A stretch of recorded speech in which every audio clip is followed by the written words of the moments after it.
नमः। ओम शांति शांति शांति।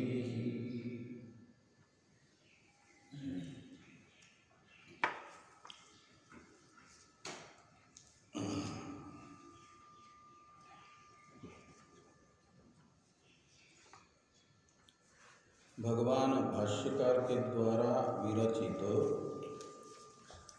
आत्मबोध नामक प्रकरण ग्रंथ के 65वें श्लोक की चर्चा कल हो चुकी है। आज 66वें श्लोक से आगे का विचार हम लोगों को करना है।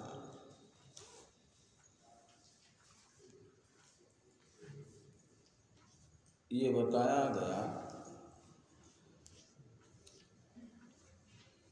कि जगत से ब्रह्म तो अतिरिक्त है, लेकिन जगत ब्रह्म से अतिरिक्त नहीं है।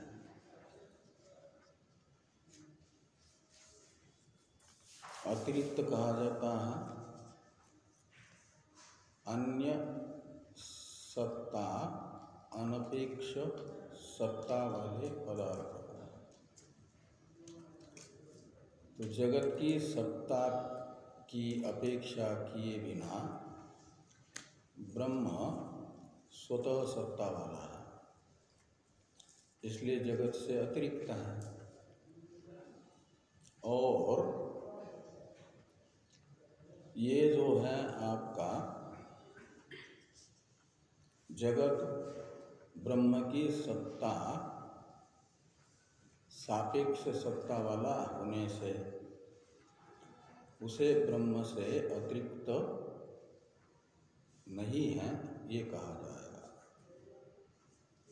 जिसकी सत्ता की अपेक्षा से जो वस्तु सिद्ध है, उस वस्तु को जिसकी सत्ता की अपेक्षा करती है उससे अनन्य माना जाता है।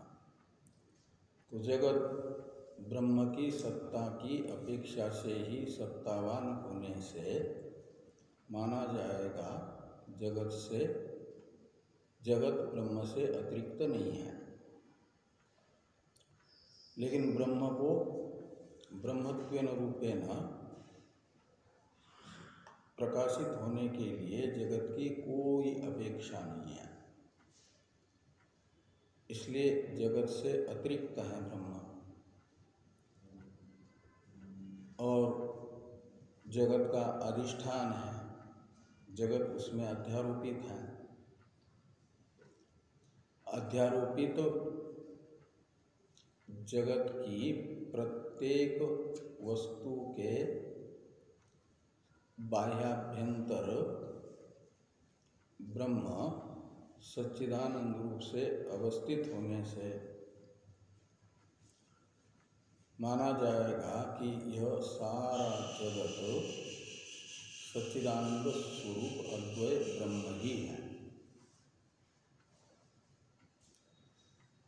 और ये सारा जगत सच्चिदानंद अद्वय ब्रह्म स्वरूप ही प्रतीत होता है ज्ञान नेत्र से, तत्व ज्ञान से।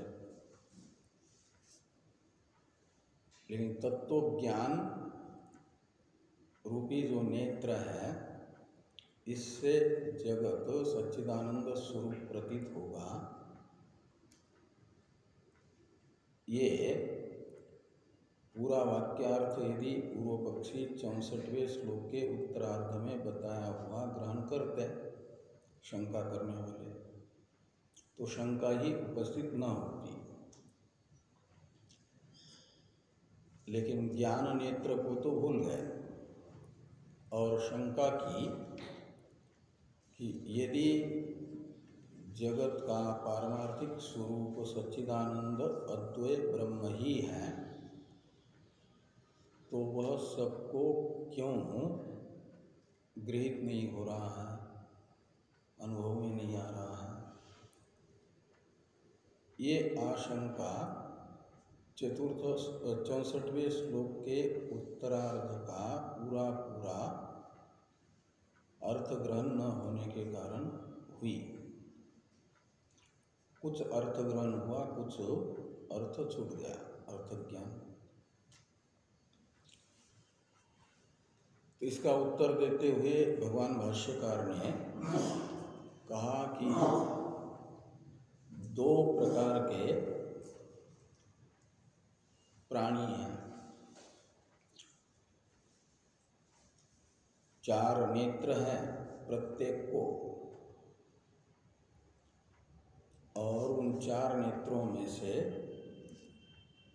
तत्व ज्ञान रूपी नेत्र जिसका खुला है उसे तो जगत सच्चिदानंद अद्वय ब्रह्म रूप से ही भाषित होगा,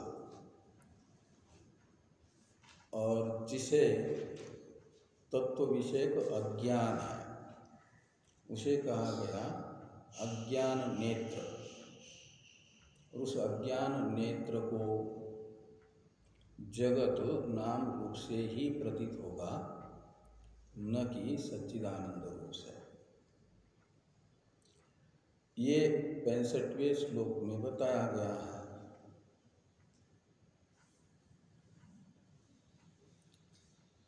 सर्वग सच्चिदानंद स्वरूप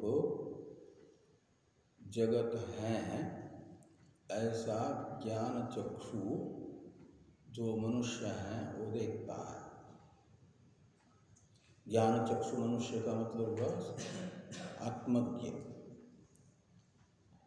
ब्रह्मज्ञानी। तो ब्रह्मज्ञानी को उसका तत्व ज्ञान रूपी नेत्र खुला होने के कारण जगत सच्चिदानंद अद्वय ब्रह्म रूप से भासता है। और तृतीय पाद में बताया जो अज्ञान नेत्र है, यानी तत्व ज्ञान जिसको नहीं हुआ, जो ब्रह्मात्म एकत्व विषयक अनुभूति से रहित है, उसकी बुद्धि में ब्रह्मात्म एकत्व विषयक अज्ञान रूपी आवरण रहेगा। उस आवरण से आवृत्त रहेगा ज्ञान नेत्र। उससे उसे जगत का जो अध्यारोपित स्वरूप है नाम रूप, उस नाम रूप से ही भासेगा, सच्चिदानंद रूप से नहीं भासेगा। इसलिए कहा कि अज्ञान चक्षुर सर्वगम सच्चिदात्मानं न ईक्षते।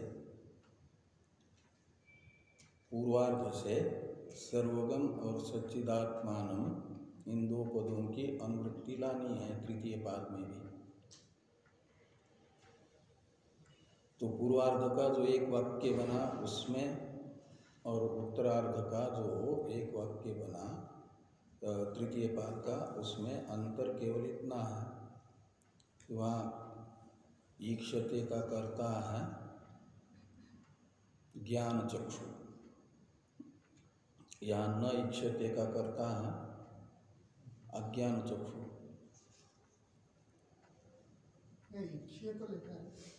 नेक्षेत ऐसा लिखा है। हाँ, तो नेक्षेत आदिगुण से गुण होकर के नेक्षेत बना है। तो जब ये करेंगे पदच्छेद तो न ईक्षेत ये निकलेगा, और वहाँ निरीक्षते ये है, तो निरीक्षते में निरुपसर्ग है, ईक्षते कहो या निरीक्षते कहो, और लट लकार है और यहाँ लिंग लकार है। जो न ईक्षेत यहाँ पर लिंग लकार है, और निरीक्षते में निरुपसर्ग पूर्वक ईक्ष धातु से लट लकार होकर के बना है।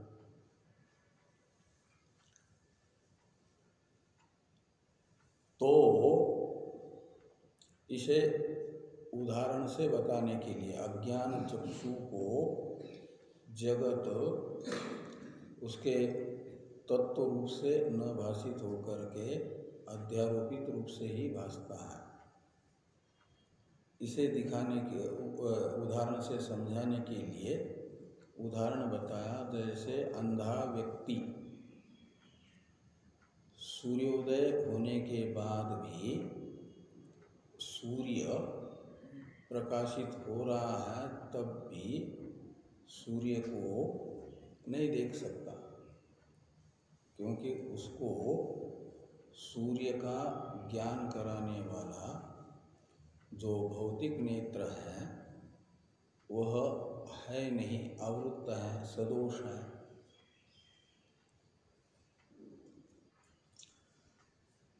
ऐसे ही तत्वज्ञान रूपी नेत्र जगत के तात्विक स्वरूप को दिखाता है, वह अज्ञानी के पास नहीं है, तो अज्ञानी को नहीं दिखेगा। अब 66वें श्लोक में बताया जा रहा है कि अभी तक जो तत्पदार्थ का वर्णन हुआ उसका बार बार यानी वेदांत का बार बार श्रवण, मनन, निधिध्यासन रूप जो ज्ञान के अंतरंग साधन है, एक बार प्रस्थान त्रयी जीवन में सुन ली, जैसे भागवत कथा सुन लेते हैं लोग, अपेक्षा करते हैं परीक्षित की तरह अब हम धन्य हो गए, मुक्त हो जाएंगे। लेकिन पूछेंगे भागवत में कितने स्कंद हैं, तो भागवत पूरी एक बार सुन लेने पर भी उनको तो मालूम नहीं होगा, और 7 दिन में सारे श्लोकों का अर्थ भी तो समझ में नहीं आएगा, न समझाएगा समझाने वाला। उतने मात्र से मुक्त होने की अपेक्षा करना, कुछ सुना कुछ नहीं सुना, ये पूरी नहीं होगी ना, अपेक्षा अपेक्षा ही रहेगी। ऐसे एक बार प्रस्थान त्रयी जैसी तैसी सुन ली तो तत्व ज्ञान हो ही जाएगा, ये कोई निश्चित नहीं है। इसलिए वेदांत का श्रवण, वेदांत अर्थ का मनन, निधिध्यासन तब तक करना है जब तक श्रवण, मनन, निधिध्यासन का प्रयोजन ब्रह्मात्म एकत्व का साक्षात्कार नहीं होता। साक्षात्कार हो जाए तो फिर श्रवण, मनन, निधिध्यासन की जरूरत नहीं है। भूख शांत हो गई, तृप्ति आ गई है, तब भी खाते रहना, फिर खाने की जरूरत नहीं। लेकिन जब तक पेट नहीं भरता, क्षुधा की निवृत्ति नहीं होती, तो चाहे 2 फुलके, 4 फुलके, 10 फुलके जितने भी खाने पड़े खाने होंगे क्षुधा निवृत्ति तक, यानी प्रयोजन की प्राप्ति तक साधन करना पड़ता है। नहीं तो क्या होता है, एक बार श्रवण करने से वेदांत का तात्पर्य अर्थ गृहीत हो भी जाए तो वह तात्पर्य अर्थ एक बार गृहीत करने के बाद फिर लग गए अपने व्यवहार में, तो पहले से द्वैत की वासनाएं पड़ी हुई है, द्वैत सत्यत्व की, और फिर अभी आत्मज्ञान तो हुआ नहीं है, केवल प्रमाण का तात्पर्य निश्चय हो गया है प्रमाण से। वो तो अप्रोक्ष अध्यास का निवर्तक तो अप्रोक्ष ज्ञान होगा ना, दृढ़ अप्रोक्ष में परिणत हुआ नहीं। तो अनादिकालीन जो द्वैत सत्यत्व की वासनाएं हैं, वे वासनाएं फिर से बुद्धि में अंकुरित होने लगेगी, पल्लवित होने लगेगी, पुष्पित होने लगेगी, फलित होने लगेगी। तो उससे क्या होगा, फिर बुद्धि में जो वेदांत का तात्पर्य अर्थ गृहीत हुआ था, ब्रह्मात्म एकत्व अद्वैत, वो ढक जाएगा और द्वैत ही सत्य रूप से भाषित होने लगेगा। इसलिए साक्षात्कारोदय तक साधक को आसुप्ते रामृते कालम नयेत वेदांत चिंतया नावसरम किंचित दद्यात् कामादीना मनात् अपि, इस वचन के अनुसार होगा क्या, निरंतर वेदांत का श्रवण मनन निधिध्यासन कर्तव्य होगा। इसे बताया जा रहा है 66वें श्लोक में।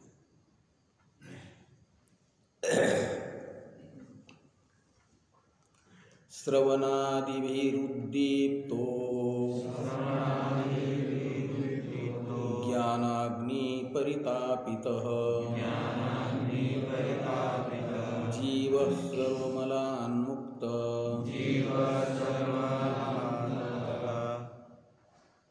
स्वर्णवद्योतते स्वयं।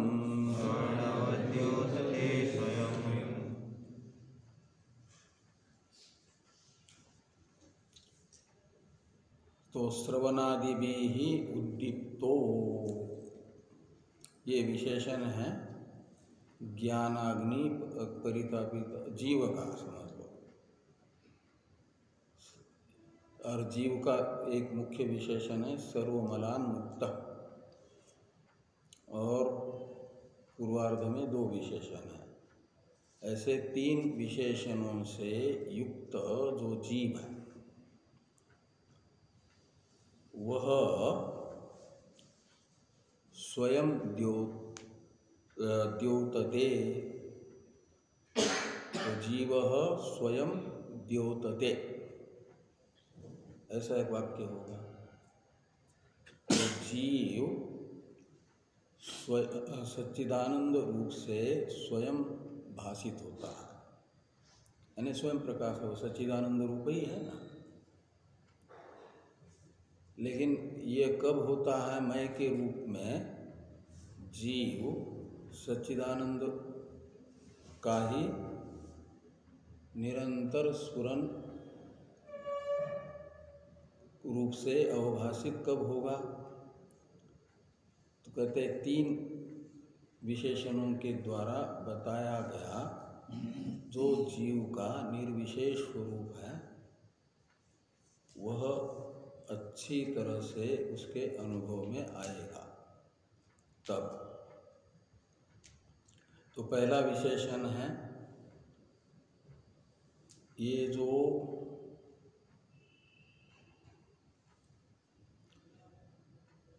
श्रवणादिभिः उद्दीप्तः जीवः,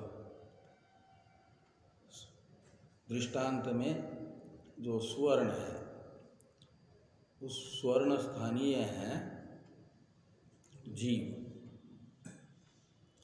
तो स्वर्ण जैसे स्वतः शुद्ध ही है कि नहीं, उसमें मलिन अन्य मिट्टी आदि के कारण थोड़ा मलिनता भले ही आ जाए, अन्य धातुओं के या मिट्टी आदि के संसर्ग से बहुत दिनों तक मिट्टी में पड़ा रहा, तो उसके लिए फिर सुनार अग्नि में उसे तपाता है, और जितने भी उसे स्वतः शुद्ध सोने को मलिन करने वाले तत्व है वे अग्नि में जल जाते हैं, तो सोना अपने शुद्ध स्वरूप से अवभाषित होता है। ऐसे वर्तमान में जीव संसार दशा में अनुभव में तो आ रहा है, लेकिन मिट्टी आदि में वर्षों तक पड़े हुए सोने के तरह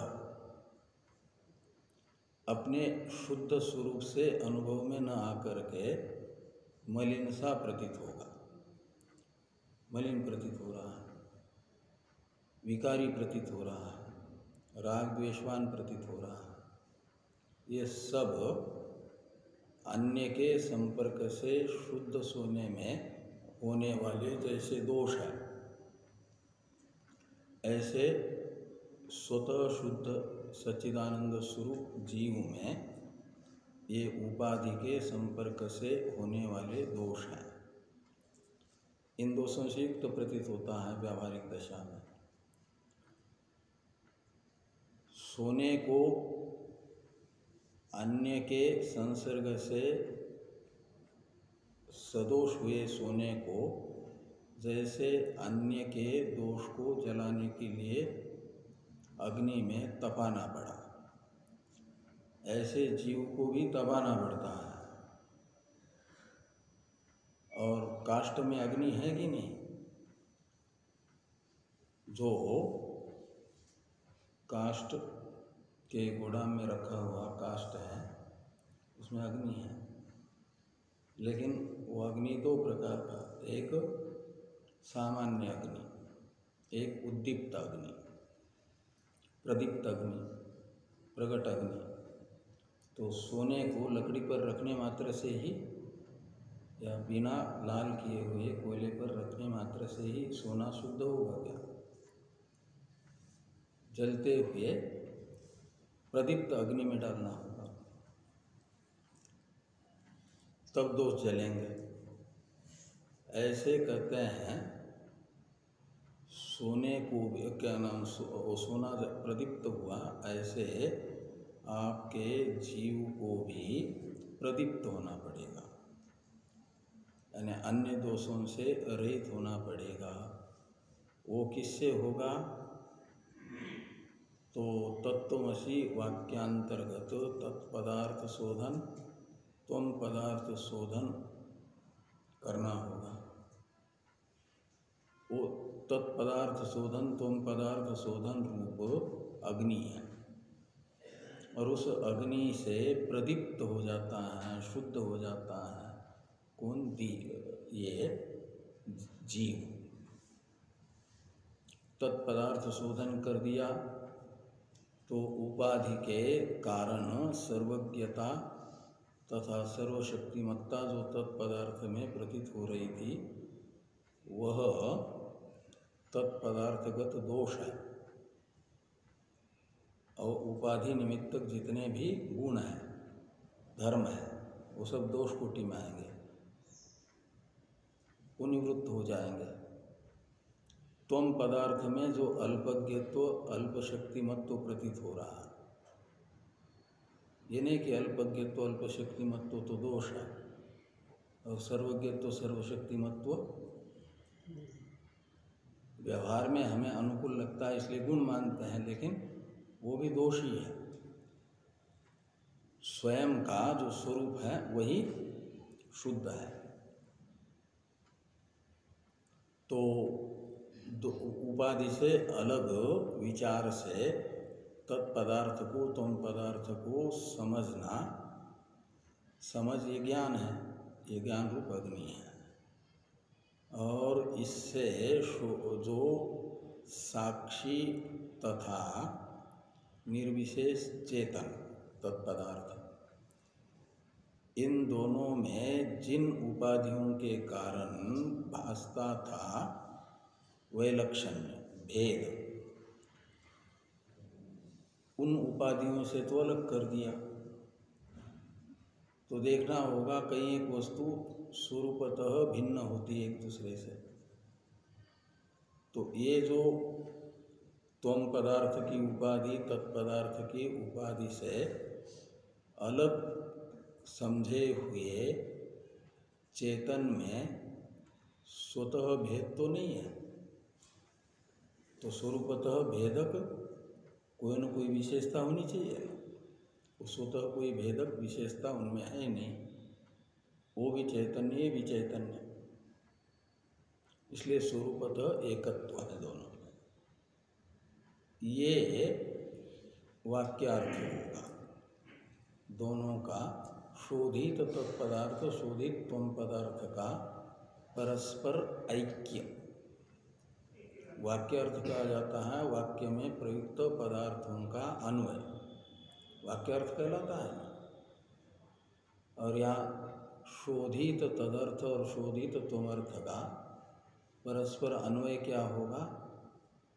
कोई भेद भिन्न वस्तु में होने वाला जो संबंध है, अन्वय यानी संबंध, वो नहीं होगा। विषय विषयी भाव संबंध या कार्य कारण भाव संबंध ये सब नहीं होगा। अभी तो ऐक्य संबंध होगा, अभेद संबंध होगा। और वो जो ऐक्य हैं ये हैं तत्त्वमसि वाक्यार्थ और उसकी अनुभूति। ये होगी किससे? तो बार बार त्वम पदार्थ का तत्पदार्थ का एक दूसरे की उपाधि से विलक्षण जो स्वरूप है दोनों का, अपनी अपनी उपाधि से विलक्षण, वह एक सच्चिदानंद मात्र है, ऐसा विचार करने से और इसी का युक्तियों से चिंतन रूप मनन करने से और फिर शोधित तत्पदार्थ से अभिन्न रूप से शोधित त्वमर्थ यानी अहम के रूप में तत्पदार्थ का ग्रहण रूप निधिध्यासन, ये तीनों बार बार करते रहने से क्या होगा कि जीव को माना जाएगा ये अंतरंग साधन रूप अग्नि में तपाया जा रहा है। उससे एक दिन ऐसा आएगा, चाहे इस जन्म में या जन्मांतर में, बहुनाम जन्मनाम अन्ते ज्ञानवान माम प्रपद्यते होता है ना। जन्म जन्मांतर तक साधना करनी पड़ती है और अंतरंग साधन तो आवृत्ति असकृत उपदेशात, ये एक ब्रह्म सूत्र में न्याय आएगा यानी अधिकरण आएगा, उसमें बताया जाएगा कि बार बार आवृत्ति करनी है। उसी अभिप्राय से यहाँ लिखा श्रवणादि भी ही बहुवचन है। और उद्दीप्त कौन? जीव, वो स्वरूपतः ही प्रकट होगा, अभिव्यक्त होगा। उद्दीप्त होगा का मतलब अभिव्यक्त होगा, सच्चिदानंद रूप से अभिव्यक्त होगा। ये कैसे हुआ? तो कहते हैं ज्ञानाग्नि परितापित। तो श्रवण मनन निधिध्यासन से जो वाक्यार्थ अनुभूति हुई अहम ब्रह्मास्मि ऐसी, ये है ज्ञान रूपी अग्नि और इससे तपाया गया उसे जीव को। और तपाने से उपाधि तथा उपाधि निमित्तक जो भी विशेषताएं थी वो सब बाधित हो गई, अबाधित रहा केवल सच्चिदानंद। और उसी जो अबाधित स्वरूप है वो है तात्विक स्वरूप, उस रूप से जीव स्वयं ही भासता रहेगा। इसे उत्तरार्ध में कहा सर्वमलान मुक्तः। तो समस्त जो उपाधि निमित्तक मल यानी दोष थे, उन दोषों से रहित निर्दोषम ही समम ब्रह्म के अनुसार सभी दोषों से रहित एक रस जो ब्रह्म है, शोधित तदर्थ, उस रूप से वह अभिव्यक्त होता है। सर्वमलान मुक्त का अर्थ निकलेगा निर्दोष एक रस ब्रह्मरूप बन गया, था ही, उसका अपना वास्तविक जो स्वरूप है वह अभिव्यक्त हुआ और उस रूप से वह किसी अन्य से भाषित नहीं होगा। स्वयं द्योतते, द्योतते का करता है जीव, सर्वमलान मुक्त जीव स्वयं द्योतते, तो स्वयं ही सच्चिदानंद रूप से अवभाषित होगा। वृत्ति व्याप्ति से जैसे ही आवरण भंग होगा तो आवरण अनावृत जो जीव है, जीव का शोधित तदर्थात्मक स्वरूप है, वह है सच्चिदानंद, उस रूप से वह स्वयं स्फुरित होगा।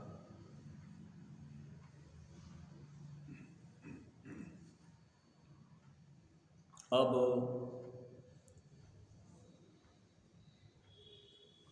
ये जो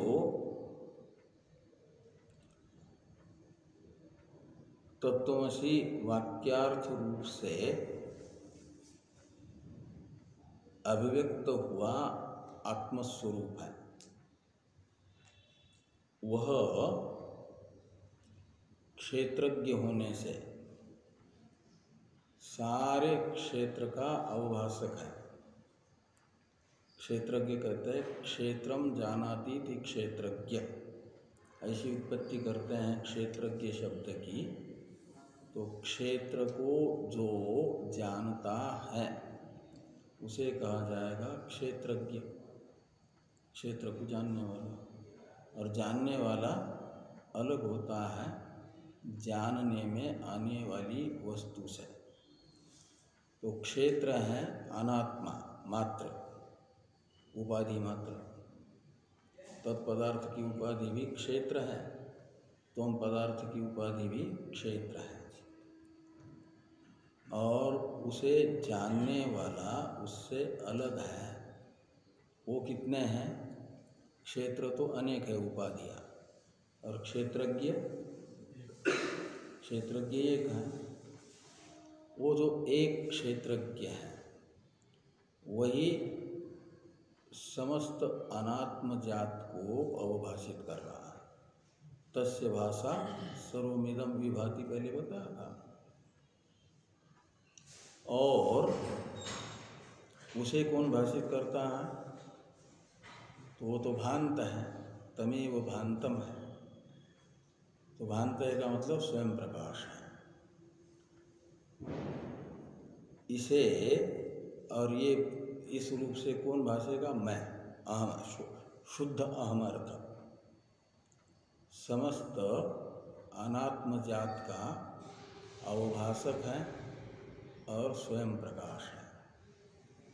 इस रूप में आत्मा का वर्णन 67वें श्लोक में किया जा रहा है। तो 67वें श्लोक का उच्चारण कर लें। हृदाकाशोदितो ह्यात्मा बोधभानुस्तमोपहृत सर्वव्यापी सर्वधारी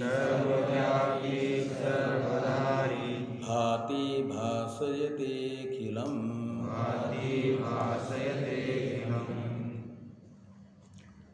तो जितने प्रथमांत हैं वे सब आत्मा के विशेषण हैं।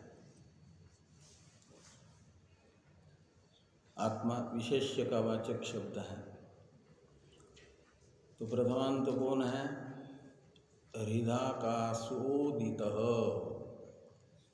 ये भी एक प्रथमांत है ना, राम के तरह। और बोध भानु, ये दूसरा। और तमोपहृत तीसरा। सर्वव्यापी चौथा, सर्वधारी पांचवा। ये 5 विशेषण हैं आत्मा के शुद्ध स्वरूप को परिलक्षित करने वाले। इन 5 विशेषणों से विशेषण बोधक शब्दों से आत्मा का शुद्ध स्वरूप परिलक्षित होगा। निर्विशेष स्वरूप, निर्विशेष चित रूप स्वरूप प्रकार परिलक्षित होगा। तो आत्मा कैसा है? तो कहते हैं हृदाकाशोदितः बोधभानु।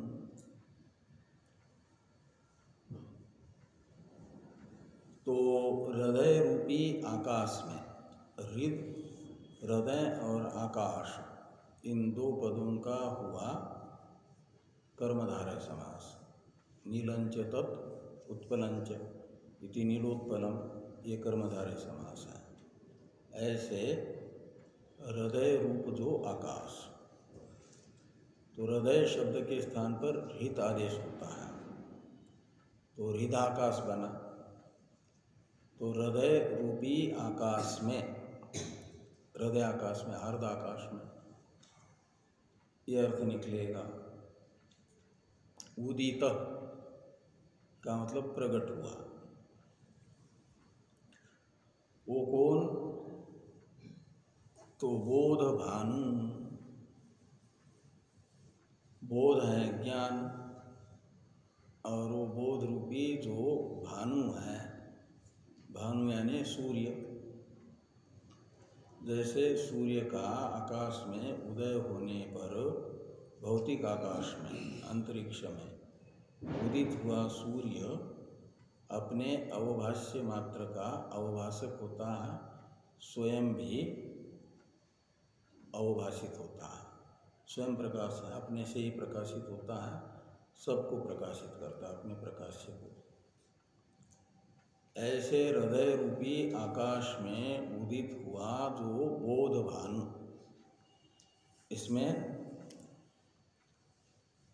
अहम ब्रह्मास्मि स्मृति में अभिव्यक्त चेतन, ये अर्थ निकलेगा बोध शब्द का। अहम ब्रह्मास्मि एक वृत्ति उत्पन्न हुई तत्वमसि वाक्य से, और उस वृत्ति से अज्ञान की निवृत्ति नहीं होगी, एक पक्ष है। क्योंकि वृत्ति भी जड़ है, अज्ञान भी जड़ है। जड़ जड़ का विरोधी नहीं होगा। विरोध होता है जो विलक्षण पदार्थ है एक दूसरे से, उनमें। तो वृत्ति और अज्ञान, इनमें जड़त्व रूप साम्य ही है, वैलक्षण्य नहीं है। और आत्मा तो चेतन है, इसलिए चेतन आत्मा तो अज्ञान का निवर्तक हो सकता है, बाधक हो सकता है। लेकिन शुद्ध जो आत्मस्वरूप है, वृत्ति में अनभिव्यक्त जो आत्मस्वरूप है, जगत का अधिष्ठान, वह तो अनात्मा जगत को, जड़ वस्तुओं को सत्ता स्फूर्ति दे रहा है, उनका साधक बना हुआ है।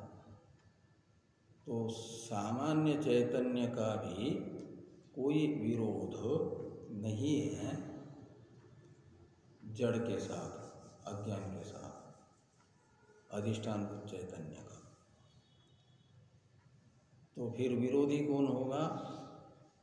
तत्वमसि वाक्य से उत्पन्न हुई वृत्ति भी विरोधी नहीं है, और अनभिव्यक्त चैतन्य भी विरोधी नहीं है। तो विरोधी होगा तत्वमसि वाक्य से उत्पन्न हुई अहम ब्रह्मास्मि वृत्ति से अभिव्यक्त हुआ चैतन्य, इस वृत्तिस्थ चैतन्य। और वो अज्ञान को निवृत्त करता है, अज्ञान का नाशक होता है। इसलिए भगवान ने गीता में बताया कि तेषाम एवानुकंपार्थ अहम अज्ञानजं तमः नाशयामि। तो अज्ञानज तम है, अध्यास, कार्य विद्या, और उसका कारण है मूल अविद्या, उसे अज्ञान शब्द से लीजिए। तो मूल अविद्या सहित स्थूल अविद्या को यानी अध्यास को, कारण सहित अध्यास को मैं नष्ट करता हूँ। वृत्ति नष्ट करती है ऐसा नहीं, भगवान ने कहा मैं नष्ट करता हूँ। क्यों नष्ट करते हो अज्ञान को? तो कहते हैं अनुकंपार्थम, अनुकंपा के लिए। तो किस पर अनुकंपा करने के लिए नष्ट करते हो अज्ञान को? तेषाम, और तेषाम का अर्थ है निरंतर आदरपूर्वक दीर्घ काल तक वेदांत श्रवण मनन निधिध्यासन रूप अंतरंग साधनों के अनुष्ठाता साधकों के ऊपर कृपा करने के लिए मैं उनके समूल अध्यास को निवृत्त करता हूँ, नष्ट करता हूँ। कैसे करते हो? आप ही तो सत्ता स्फूर्ति दे रहे हैं, आप ही तो अधिष्ठान है अध्यास, तो कैसे निवृत्त करोगे? कहा ज्ञान दीपेन भास्वता। तो भास्वत जो ज्ञान दीप है, भास का अर्थ है प्रकाश, और यहाँ चेतन प्रकाश, जो जड़ का विरोधी हो। तो जड़ प्रकाश तो जड़ का विरोधी भी नहीं है, इसलिए वो भास्वत ज्ञान दीप कहलाता है। तत्त्वमसि वाक्य में, तत्त्वमसि वाक्य से उदित हुई वृत्तिस्थ अहम अर्थ, वो है ब्रह्म भास्वत ज्ञान दीप। इसलिए ज्ञान दीपेन भास्वता नाशयामि। कैसे? तो कहते आत्मभावस्थ, आत्मभावस्थ होता हूँ का मतलब अभी तक अज्ञानी अपने आप को मेरे से अलग समझता था और अपने को मेरे से अलग और मुझे अपने से अलग समझता था।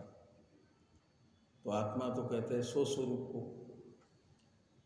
तो तत्त्वमसि वाक्य में से उत्पन्न हुई वृत्ति में मैं आत्म रूप से अभिव्यक्त होता हूँ, और आत्म रूप से अभिव्यक्त होकर के समूल अध्यास को निवृत्त करता हूँ। ये गीता में कहा है भगवान ने। इसलिए क्या होगा? यहाँ तमो अपहृत, ये भी आत्मा का विशेषण है। आत्मा यानी परमात्मा, और वे ही तमः शब्दित अध्यास के अपहरण करता है, अपहरता है। अपहृत शब्द का अर्थ है अपहरता। अपहरता यानी अपहरण करने वाला। अपहरण करने वाला का अर्थ है बाधित करने वाला, निवृत्त करने वाला। किसको निवृत्त करते हैं? तो तमः यानी समूल अध्यास को निवृत्त करने वाला आत्मा है। वो कौन सा आत्मा?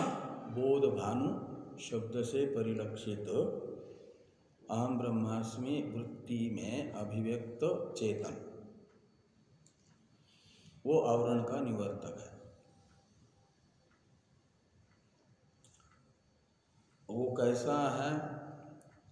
तो सर्वव्यापी, वह संपूर्ण जगत में व्याप्त होना उसका शील है, स्वभाव है। सर्वं व्याप्नोति तच्छीलः, सर्वव्यापी, ऐसी उत्पत्ति सर्वव्यापी शब्द की होती है। तो सर्वम शब्द से लेना अध्यस्त मात्रम, और उसमें अधिष्ठान व्याप्त है कि नहीं, अंदर बाहर, सबाह्याभ्यंतर है वो।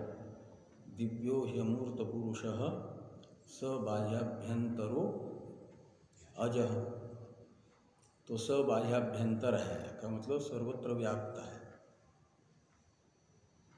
ये उसका शील है, स्वभाव है। स्वभाव अर्थ में निणी प्रत्यय है। और सब वस्तुओं में बाह्याभ्यंतर रूप से अवस्थित होकर के क्या कर रहा है, तो कहते हैं सर्वधारी। सर्व शब्द का अर्थ है अनात्मा मात्र, और उस अनात्मा मात्र को धारण करके रखने वाला, वह सर्वधारी हो जाएगा। का मतलब अधिष्ठान, सत्ता देने वाला। सर्वधारी कहेंगे अध्यास काल में सबको सत्ता देने वाला। और सर्वव्यापी का अर्थ निकलेगा सब में सबका अवभाषक। ऐसा जो आत्मा है वह भाति। भाति का अर्थ है प्रकाशते। स्वयं शब्द को ऊपर से जोड़ दीजिए, स्वयं प्रकाशते यानी स्वयं प्रकाश है। और अखिलम जगत भासयते, संपूर्ण जगत को भी प्रकाशित करता है। इस प्रकार अखिलम भासयते से क्षेत्रज्ञत्व को बताया गया। अखिलम शब्द से लेना संपूर्ण क्षेत्र, और उसे भासयते निनी प्रत्यय है ना, मतलब प्रकाशित करता है। और भाति से बताया गया स्वयं भासते, स्वयं प्रकाशित होता है। तो वो अन्य का प्रकाशक है, स्वयं प्रकाश है। ये बात 67वें श्लोक में बताई गई। एक अंतिम श्लोक बचा है, इसकी चर्चा हम लोग करेंगे परसों। कल तो अनध्याय है, कल अनध्याय है ना। और आज कल हनुमान जयंती हुई, आज दीपोत्सव है, सायंकाल दिए जलाते हैं ना। और सभी देवताओं की सनातन परंपरा में आराधना सनातनियों को करनी होती है। तो आज महालक्ष्मी पूजन होगा सायंकाल। तो जैसे स्वाध्याय पूरा होता है तो यहाँ आकर के थोड़ा दीप जलाने की तैयारी करनी है। 5 बजे सूर्यास्त जल्दी होता है, सभी के सभी आकर के थोड़ा तैयारी करेंगे। और जैसे सूर्यास्त होना होता है उससे आधा घंटा पहले भगवती महालक्ष्मी की पूजा होगी। और दीप जलाने के बाद भगवती की आरती पूजा करके नियमित जो आरती है और महिम्न पाठ आदि है वो बाद में होगा। ओम पूर्णमदः पूर्णमिदं पूर्णात् पूर्णमुदच्यते पूर्णस्य पूर्णमादाय पूर्णमेवावशिष्यते। ओम